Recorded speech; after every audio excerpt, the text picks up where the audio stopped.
The Heat, bit of a mild start. They already have as many losses as they did in their final 39 games last year, looking for a 12th-straight win over the Raptors. First quarter, Norris Cole comes up with a steal. He would miss, but LeBron didn't. Put-back dunk. The big follow-through, giving him his 10th point on the night. The King with his 500th straight game scoring double digits. Meanwhile, the Raptors, they struggled on transition, D-Legs. Well, they did, and this is what Miami does so well. They put pressure on you in transition. They make defenders get to the lane, and then they've got shooters running to the three-point line. In this case, Ray Allen to the right. LeBron saw him the entire time out of his peripheral vision, gives it up at exactly the right time. D-Wade does exactly the same thing here. He attacks early to suck defenders into the lane the entire time. He knows Mario Chalmers is trailing this play. He's going to run into a wide-open three. This is why Miami is so tough to defend. They get you in the paint, and they get you at the three-point line. Now, Chris Bosh, he stayed in Miami as he welcomed his second child, but LeBron and Wade were just fine without him. Here, the pass down low, Wade gets it to go. Then later in the quarter, off the steal, Wade to LeBron. Through three quarters, Wade and James, 43 points. The rest of the team, 35 points. They accounted for 53% of the Heat's points in the game. And LeBron came through in the fourth as well. Almost gets tackled here, but still comes up with the score.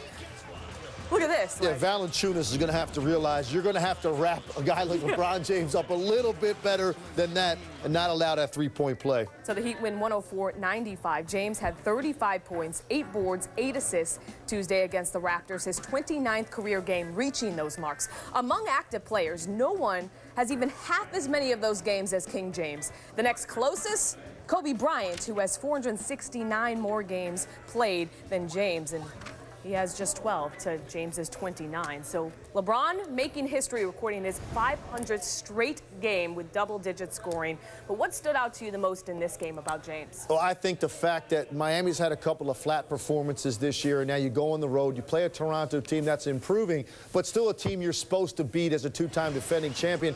He wasn't going to allow them to be flat in this game. He came out very aggressively early, setting the tone, gets down in the post, and that tells me when LeBron starts out a game like that he wants to be efficient. He wants to make sure he gets the shots he wants at the start of the game and doesn't bail out the defense. Here is a freight train trailing the play. 4 Raptors standing, taking pictures, and LeBron James finishes up this Norris Cole miss with an easy finish.